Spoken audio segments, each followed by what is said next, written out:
വചനവീഥിയിലൂടെ father JB Puthur. വിശുദ്ധ ലൂക്ക രചിച്ച നമ്മുടെ കർത്താവ് യേശുമിശിഹായുടെ പരിശുദ്ധ സുവിശേഷം. അധ്യായം 18 മുതൽ 24 വരെയുള്ള വാക്യങ്ങൾ.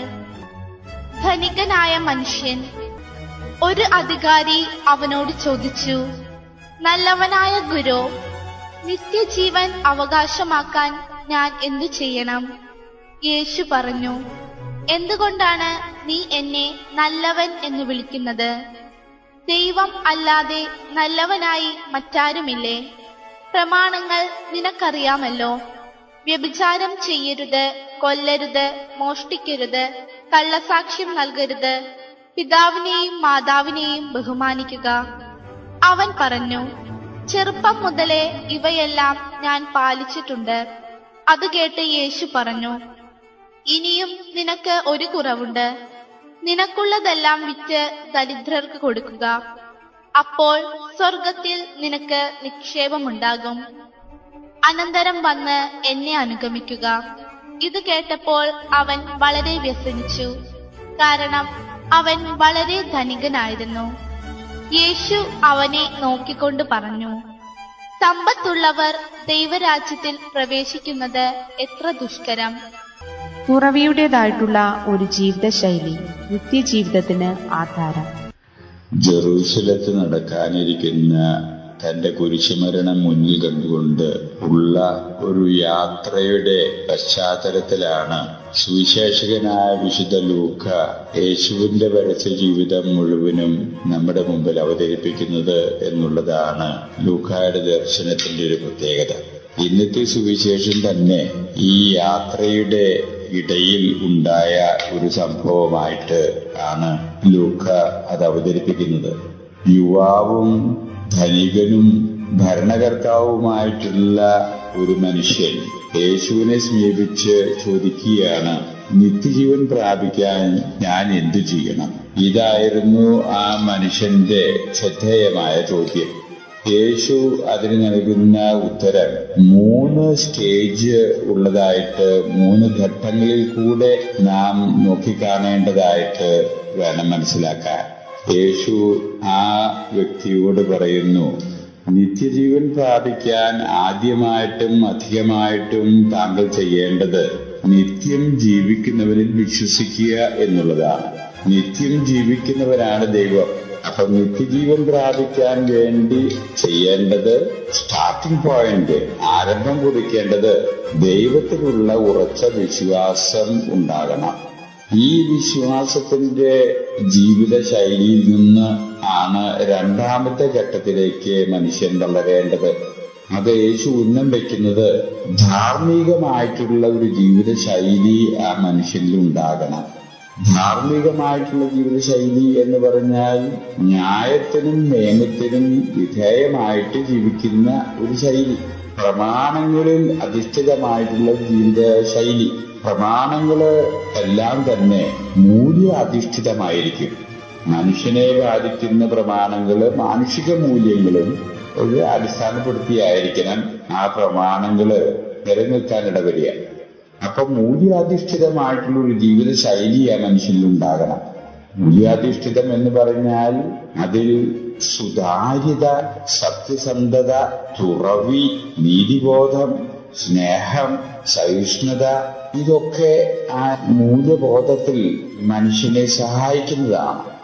അപ്പൊ ധാർമ്മികമായിട്ട് മനുഷ്യൻ ജീവിക്കാനിടവരിക എന്ന് പറഞ്ഞാൽ ഈ മൂല്യങ്ങളിലൊക്കെ അധിഷ്ഠിതമായിട്ടുള്ള ഒരു ജീവിത ശൈലി ആ മനുഷ്യന് ഉണ്ടാകേണ്ടിയിരിക്കുന്നു എന്നാണ് യേശു ഉദ്ദേശിക്കുന്നത്. അപ്പൊ നിത്യജീവൻ പ്രാപിക്കാൻ വേണ്ടി ഉള്ള പരിശ്രമത്തിന്റെ ഫലമായി ആ മനുഷ്യൻ എത്തിച്ചേരേണ്ട ഒരു സ്റ്റേജാണ് ധാർമ്മികമായിട്ടുള്ള ഒരു ജീവിത ശൈലിയിലെ അവൻ വളർന്നു വരണം. അങ്ങനെ ധാർമ്മികമായിട്ട് മനുഷ്യൻ പൂർണ്ണതയിലേക്ക് എത്തിക്കൊണ്ടിരിക്കുന്ന അവസരത്തിലാണ്, ആ പൂർണ്ണതയിലേക്ക് എത്തിക്കൊണ്ടിരിക്കുന്നതിന്റെ അടിസ്ഥാനത്തിലും കൂടിയാകണം 3ാമത്തെ സ്റ്റേജിലേക്കുള്ള പ്രവേശനത്തിന് വേണ്ടി മനുഷ്യൻ തയ്യാറെടുക്കേണ്ടത്. അതാണ് ആത്മീയമായിട്ടുള്ള ഒരു വശം, ആത്മീയമായ ജീവിതത്തിന് ഉള്ള ഒരു തയ്യാറെടുപ്പ്. ആത്മീയമായിട്ടുള്ള ജീവിതത്തിന്റെ തയ്യാറെടുപ്പാണ് ആത്മീയമായിട്ടുള്ള മൂല്യങ്ങളിൽ അധിഷ്ഠിതമായിട്ടുള്ള ജീവിതം. അങ്ങനെ വരുമ്പോഴോ അത് ആത്മീയ മൂല്യത്തിൽ പെട്ടതാണ് നിത്യജീവൻ പ്രാപിക്കുക എന്നൊക്കെ പറയുന്നത്. അപ്പോ ചോദ്യത്തിലേക്ക് നമ്മൾ എത്തിപ്പെടണം എന്ന് വരികില് അത് നിത്യം ജീവിക്കുന്നവനിൽ വിശ്വസിക്കണം. അതിന്റെ ഫലമായിട്ട് ധാർമ്മികമായിട്ടുള്ള ഒരു ജീവിതം, അടിത്തറയിട്ടുള്ള ഒരു ജീവിതം ഉണ്ടാകണം. ആ ധാർമ്മികതയിൽ നിന്ന് ഉയർന്നു വരുന്ന ഒരു ആത്മീയതയിലേക്ക് മനുഷ്യൻ കടന്നു വരേണ്ടതുണ്ട്. അതാണ് നിത്യജീവിതത്തെ സംബന്ധിച്ചിടത്തോളം ഉള്ള ഒരു തലത്തിലേക്ക് മനുഷ്യനെ നയിക്കുകയുള്ളൂ. ആ ആത്മീയ തലത്തില് മനുഷ്യൻ വ്യാപരിക്കുമ്പോ മനുഷ്യന്റെ സ്ഥിതിവിശേഷവും മനുഷ്യന്റെ സാഹചര്യവും അനുസരിച്ച് ദൈവം ആഗ്രഹിക്കുന്ന രീതിയിൽ പല സാഹസത്തിന് പോലുമുള്ള ക്ഷണം മനുഷ്യനെ നൽകാനിടയുണ്ട്. ആ സാഹസങ്ങൾ ഓരോന്നും കണ്ട് മനസ്സിലാക്കി ബോധപൂർവം അവയെ കൈകാര്യം ചെയ്യാൻ സാധിക്കുക എന്നുള്ളതാണ് അവനിൽ നിന്ന് നിത്യം ജീവിക്കുന്നവൻ പ്രതീക്ഷിക്കുന്ന യാഥാർത്ഥ്യം. ഈ ചോദ്യം ചോദിച്ച ആ ധനികനും യുവാവും അധികാരിയുമായിട്ടുള്ള ആ മനുഷ്യനെ യേശു ആ സ്റ്റേജില് എന്ന് പറഞ്ഞാൽ ധാർമ്മികമായിട്ട് അവൻ വിശ്വസിക്കുന്നവനാണ്, അവന്റെ ജീവിതം ധാർമ്മികമായിട്ട് ഒരു പരിധി വരെ പ്രമാണങ്ങൾക്കനുസരിച്ച് ജീവിക്കുന്നവനാണ്. യേശു ഒരിക്കലും അത് നിഷേധിക്കുന്നില്ല. അപ്പൊ ആത്മീയ തലത്തിലേക്ക് മനുഷ്യന് കടന്നു വരണം എന്ന് വരികിൽ പല പല സാഹസങ്ങളിലേക്കും കടന്നു വരാൻ വേണ്ടിയുള്ള ഒരു തയ്യാറെടുപ്പും ആവശ്യാനുസൃതം അവനിൽ ഉണ്ടാകേണ്ടിയിരിക്കുന്നു. അതിലേക്കുള്ള ഒരു വിളിയായിരുന്നു യേശു അവന് നൽകിയത്. നിനക്കൊരു കുറവുണ്ട്.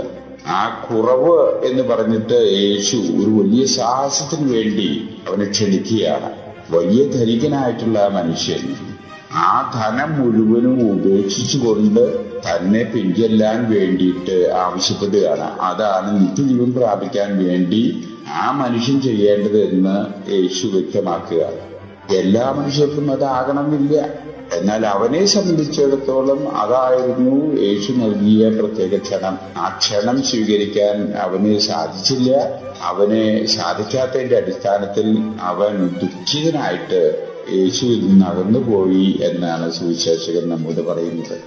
ഈ അടിസ്ഥാനപരമായിട്ടുള്ള ഒരു യാഥാർത്ഥ്യം ഈ സാഹസികതയുടെ അടിയിൽ കിടക്കുന്നത് മനസ്സിന്റെ തുറവി സുതാര്യത നിലനിർത്താൻ സാധിക്കുക എന്നുള്ളതാണ്. ഇവൻ കാര്യം പണക്കാരനാണ്, അത് ഉപേക്ഷിക്കാൻ വിഷമമുണ്ട് എന്ന് വരികിൽ തന്നെ മനസ്സിന് തുറവിയും സുതാര്യമായിട്ട് പ്രവർത്തിക്കാനുള്ള ഒരു പ്രകൃതി അവനിൽ ഉണ്ടായിരുന്നു എന്ന് വരികിൽ അവൻ ഒരിക്കലും ആ ക്ഷണം നിരസിച്ചു പോകേണ്ടി വരുമായിരുന്നില്ല.